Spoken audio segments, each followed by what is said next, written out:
हमारी story start होती है मार्वल के एक प्लेनेट पोलाचस पर, जो बेसिकली वॉरियर्स का एक प्लेनेट होता है और वहाँ एक फेस्टिवल चल रहा होता है और सभी वहाँ खुश होते हैं कि अचानक उस प्लेनेट के राजा एक्रोन को एक मैसेज मिलता है और उसके सिपाही उसे आसमान में देखने के लिए कहते हैं, क्योंकि आसमान में एक पर्पल कलर का बादल छा जाता है। और दरअसल वो एक फोर्स होती है जो उस प्लेनेट के रहने वाले हर एक के दिमाग में जाकर उनसे एक सवाल पूछती है और वो फोर्स सबको पूछती है कि वो कौन सा सीक्रेट है, वो कौन सा सच है। दरअसल वो फोर्स खुद के लिए एक आंसर ढूंढ रहा होता है, पर सभी लोगों के माइंड को रीड करने के बाद भी उस फोर्स को अपना आंसर नहीं मिलता और अपना आंसर ना मिलने की वजह से वो पूरे प्लेनेट पोलाचस को डिस्ट्रॉय कर देता है। दरअसल ये जो फोर्स होती है जो सभी को क्वेश्चन कर रही होती है, वो दरअसल एक क्रीचर होता है जो पूरे मल्टीवर्स में घूमता है और हर एक जीव से सिर्फ एक ही सवाल पूछता है जो हमें आगे पता चलेगा। और जब उसे अपना जवाब नहीं मिलता तब वो उस पूरी जगह को तबाह कर देता है, चाहे वो एक प्लेनेट हो या पूरी गैलेक्सी। उसके रास्ते में कोई भी नहीं आ सकता था और ट्रैवल करते करते वो क्रीचर डीसी के अर्थ 3 में पहुंच जाता है, जहां वो मिलता है डीसी की एक टीम क्राइम सिंडिकेट से। और जिनको नहीं पता कि क्राइम सिंडिकेट क्या है, तो वो जस्टिस लीग का एक अल्टरनेट वर्जन है जो अर्थ 3 की एक टीम होती है, पर वो जस्टिस लीग का एक विलेन वर्जन है। और हमारी जस्टिस लीग अर्थ 1 से बिलोंग करती है। और अगर क्राइम सिंडिकेट के मेंबर्स की बात करें तो उसमें है Ultraman, super woman, Owlman, Johnny Quick और पावर रिंग। और ये लोग हमेशा की तरह एक प्लेनेट पर तबाही मचा रहे होते हैं कि अचानक वहाँ भी वो क्रीचर आ जाता है और सभी को वहाँ टॉर्चर करके उनसे भी वही सवाल पूछता है कि क्या है वो सीक्रेट, क्या है वो सच। और उसे अपना जवाब यहाँ भी नहीं मिलता और वो इस यूनिवर्स यानी कि अर्थ 3 को भी तबाह कर देता है। फिर ये मॉन्स्टर आता है मार्वल यूनिवर्स में, जहाँ वो मिलता है ग्रैंड मास्टर से। ग्रैंड मास्टर मार्वल यूनिवर्स के एल्डर्स में से एक हैं, जो करोड़ों सालों से गैलेक्सी में रहते हैं और उसे बड़ी बड़ी फाइट्स करवाना अच्छा लगता है और वो किसी भी सिचुएशन को एक गेम बना देता है और लोगों के साथ गेम खेलकर उन्हें हरा देता है। और जब वो मॉन्स्टर मार्वल यूनिवर्स में एंटर करता है तब वो सबसे पहले ग्रैंड मास्टर के पास आता है और उसे भी वो वही सवाल पूछता है कि मुझे सच बताओ। ग्रैंड मास्टर एक पावरफुल एल्डर है और वो इतनी जल्दी हार नहीं मानता और वो उस मॉन्स्टर को कहता है कि मैं तुम्हें ये यूनिवर्स तबाह करने नहीं दूंगा, क्या चाहिए तुम्हें, तुम मेरे सामने आओ, मुझसे बात करो। तब वो मॉन्स्टर अपने फिजिकल फॉर्म में आने लगता है और ग्रैंड मास्टर से कहता है कि मुझे एक सच जानना है जो मैं जान के ही रहूंगा और मेरा नाम है क्रोना और मुझे अपना आंसर पाने से कोई भी नहीं रोक सकता। और इन दोनों की बातचीत के बाद हम 1 महीने बाद जस्टिस लीग को देखते हैं। हमें यह अभी तक नहीं बताया गया कि ग्रैंड मास्टर और क्रोना के बीच क्या बातचीत हुई और उन दोनों में जो भी बातचीत हुई वो हमें आने वाले इश्यूज में पता चलेगी। और कॉमिक का अगला पेज हमें सीधा डीसी के जस्टिस लीग के पास ले आता है, जहां वो फाइट कर रहे थे मार्वल के विलन टर्मिनस द डिस्ट्रॉयर से। टर्मिनस अपनी छड़ी से पूरे शहर में तबाही मचा रहा था। जस्टिस लीग का हर एक मेंबर टर्मिनस को तबाही मचाने से रोक रहा था, सिवाय बैटमैन के। प्लास्टिक मैन बैटमैन को कहता है कि क्या मैं तुम्हें ये नजारा देखने के लिए चेयर दूं, तुम कुछ करो। और बैटमैन उसे चुप रहने के लिए कहता है। दरअसल वो टर्मिनस को एनालाइज कर रहा था और उसका वीक पॉइंट ढूंढकर उसे हराने का प्लान बना रहा था। और टर्मिनस पर मार्शियन मैनहंटर के साइकिक अटैक भी कम नहीं आ रहे थे और मिलिट्री वाले सभी टैंक्स उस पर हमला करने आ जाते हैं।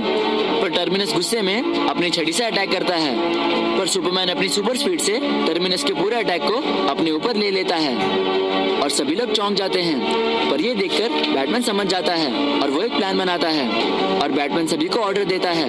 वो एक्वामैन को लेफ्ट से और फ्लैश को राइट से हमला करने के लिए कहता है और प्लास्टिक मैन को ऊपर से और बाकी के सभी लोगों को उसे गिराने कहता है। और प्लास्टिक मैन टर्मिनस को ऊपर से पूरा कवर कर देता है, जिससे टर्मिनस कुछ भी देख नहीं पाता। बैटमैन ग्रीन लैंटर्न को मार्शियन मैनहंटर के जरिए टेलीपैथी के लिए अपना प्लान समझाता है और सुपरमैन बैटमैन से कहता है कि टर्मिनस बहुत पावरफुल है, हम उसकी छड़ी नहीं ले सकते। तब बैटमैन कहता है कि हम लेना भी नहीं चाहते। और ग्रीन लैंटर्न एक ऐसा कॉन्स्ट्रक्ट बनाता है जिससे अगर टर्मिनस वार करेगा तो वो वार उसे ही लगेगा। और टर्मिनस का फेस अभी भी प्लास्टिक मैन ने ढका हुआ था और टर्मिनस को ये लगता है कि जस्टिस लीग उसकी छड़ी लेना चाह रही थी और वो अपनी छड़ी से एक जोरदार वार करता है जो जाकर उसे ही लगता है और ऐसे बैटमैन का प्लान सक्सेस हो जाता है। और यहाँ हमें बैटमैन के स्किल्स देखने मिले। और इस सीरीज में जो फ्लैश है वो बैरी एलन नहीं बल्कि वॉली वेस्ट है, जिसको हमने जस्टिस लीग के एनिमेटेड शो में देखा था। और जो ग्रीन लैंटर्न है वो हाल जॉर्डन नहीं बल्कि कार्ल रेनार है। पर इस स्टोरी में हाल जॉर्डन भी है, पर वो हमें ग्रीन लैंटर्न के रूप में नहीं बल्कि स्पेक्टर के रूप में दिखता है। हाल जॉर्डन का शहर तबाह होने के बाद वो एक पैरालैक्स नाम के विलन के साथ मिल जाता है, पर कुछ समय बाद हाल जॉर्डन पैरालैक्स से अलग हो जाता है और बन जाता है the god of vengeance Spectre. और अब उसकी पावर्स ऑलमोस्ट गॉड लाइक होती हैं और वो टर्मिनस को एक ही झटके में गायब कर देता है और खुद भी वहां से चला जाता है। फिर हम आते हैं न्यूयॉर्क में, जहां अवेंजर्स फाइट कर रहे थे डीसी के एक विलन स्टारो से। और अगर स्टारो की बात करें तो वो जस्टिस लीग का सबसे पहला विलन था। स्टारो छोटे छोटे स्टार प्रोड्यूस कर रहा था और वो स्टार किसी को भी टच कर लें तो वो स्टारो के कंट्रोल में आ जाते थे।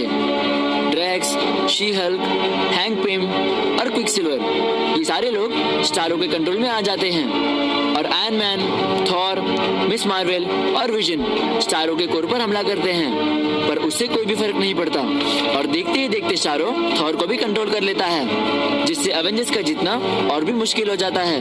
और स्कारलेट विच क्विकसिल्वर को भागते हुए अपने मैजिक से रोक लेती है और मिस मार्वल उस पर से स्टार निकाल देती है और विजन कहता है कि इससे कुछ भी फर्क नहीं पड़ेगा, उनकी ताकत बहुत ज्यादा है, हमें कुछ बड़ा करना होगा। और विजन और स्कारलेट विच ये दोनों एक प्लान बनाते हैं। विजन एक स्टार को स्कारलेट विच के साथ जोड़ देता है। स्कारलेट विच स्टारों के काबू में आ जाती है, लेकिन स्कारलेट विच अपने केओस मैजिक का यूज करके स्टारों को ही कंट्रोल कर लेती है और उसे स्पेस में भेज देती है और सारे छोटे स्टार्स भी अब गिरने लगते हैं और अवेंजर्स जीत जाते हैं। इससे हम देख सकते हैं कि स्कारलेट विच का केओस मैजिक कितना पावरफुल है। फिर हम देखते हैं फ्लैश को और जस्टिस लीग को टर्मिनस के आर्मर के एक पार्ट से ये पता चलता है कि वो कहां से आया था और वो लोग एक डिवाइस बनाते हैं जिससे वो लोग डायमेंशन में ट्रैवल कर सकें और इनका ये काम फ्लैश करता है। मार्शियन मैनहंटर की पावर से फ्लैश अभी भी जस्टिस लीग से बात कर सकता था, पर ज्यादा देर तक नहीं, और देखते ही देखते वो मार्वल यूनिवर्स में एंटर करता है और अब वो जस्टिस लीग से बात नहीं कर पा रहा था। फिर भी वो यहाँ आकर सभी चीजों को जांचता है और अचानक ही उसे पीछे से चिल्लाने की आवाज आती है और वो देखता है कि कुछ लोग एक म्यूटेंट को मारने के लिए भाग रहे थे। और जैसे कि आपको पता होगा कि मार्वल यूनिवर्स में लोग म्यूटेंट्स को हिट कर रहे थे और लोग हमेशा उन्हें मारने पर तुले रहते हैं। और फ्लैश उन सभी को रोकता है और कहता है कि अगर इसने कोई चोरी की है तो इसे पुलिस के हवाले कर दो, तुम किसी को भी ऐसे मार नहीं सकते। तब लोगों को लगता है कि फ्लैश भी उन्हीं में से एक है और लोग उस पर भी अटैक करने जाते हैं, पर फ्लैश को अपनी स्पीड पर पूरा भरोसा होता है और वो उस म्यूटेंट को कहता है कि तुम चिंता मत करो, मैं तुम्हें इन लोगों से बचा लूंगा। पर जब फ्लैश भागने जाता है तब वो गिर जाता है और वो म्यूटेंट वहां से भाग जाता है, पर फ्लैश भाग नहीं पाता क्योंकि मार्वल यूनिवर्स में स्पीड फोर्स है ही नहीं, और अगर स्पीड फोर्स नहीं तो फ्लैश की पावर्स भी नहीं, और हमारा फ्लैश बस बेबस बनकर सबकी मार खा रहा था। तो ये था जस्टिस लीग अवेंजर का फर्स्ट एपिसोड, और हमारे अगले एपिसोड में जस्टिस लीग मिलेगी अर्थ के माइटीएस्ट हीरोज से, यानी कि अवेंजर्स से। तो उसे देखना ना भूलें और हमारी इस पूरी सीरीज को एंजॉय करें, क्योंकि इस स्टोरी का हर एक एपिसोड फुल ऑफ एक्शन होगा। और इस स्टोरी का विलन क्रोना बहुत ही पावरफुल है, जिसके बारे में हम आपको आने वाले एपिसोड्स में बताएंगे। और आगे के एपिसोड्स में दोनों ग्रेट टीम्स की फाइट शुरू हो जाएगी। और अगर आपको कोई भी डाउट है तो उसे बेशक कमेंट कर दें। और हमारे